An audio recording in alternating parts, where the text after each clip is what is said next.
statement. It's the crowning moment of his career. I don't want to get too deep into the Steph legacy talk. Frankly, the idea that he underperformed in the finals to this point is one of the great myths in modern NBA. Yep. He's been fantastic in the finals all along.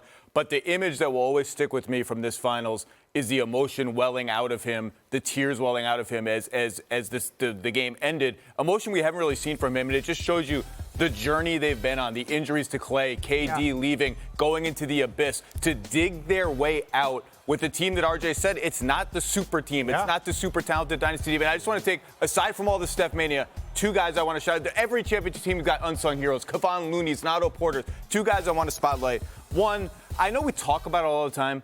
Klay Thompson missed 950 days of basketball. Yeah. To come back and be a good NBA player, to shoot from three at least, like Klay Thompson for the most part, is a remarkable achievement. And the second guy, Gary Payton II, Malika, he told you last week in Boston he was applying to be a video coordinator for the Golden State Warriors like this year. Yeah. That's the kind of job I would apply for with the Golden State Warriors, and I'm not qualified for it, but I might apply.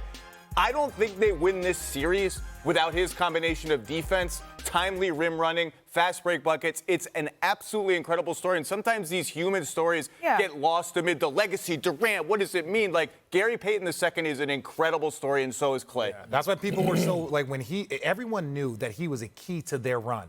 That's why when he got injured, the way he broke his elbow like yesterday. Yeah, there was a lot of emotion behind that because we're like, yo, this is our best perimeter defender. This is our second best athlete on our team, and he knows how we play. So when he went out, that is rare that like the seventh man, eighth man on your team could actually really, truly affect your championship chances. And I don't know if they win this series if he's not on that floor here in this finals. Well, and that was one of those things about when Zach, you and I were talking about this actually, when we said that, well, Klay is like the most liked man, arguably, in the NBA. Like, even people who maybe doubt or question or like to hate on Steph Curry, nobody likes to hate on Klay Thompson. When Klay started getting booed in TD Garden, I was like, dang, this is different. Yeah.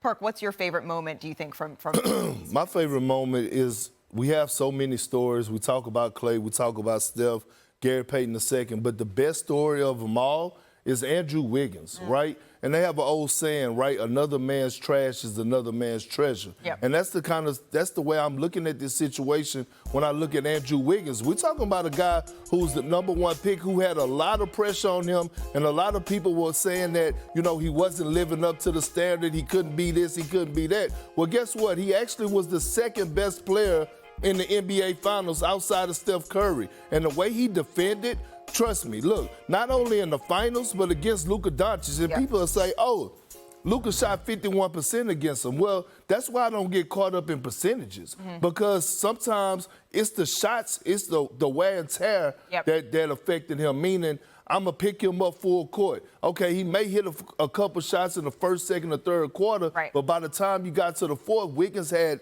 picked them up, bodied them up, and things to that nature. But in the finals, like, if it wasn't Steph, Wiggins would be holding up a Finals MVP.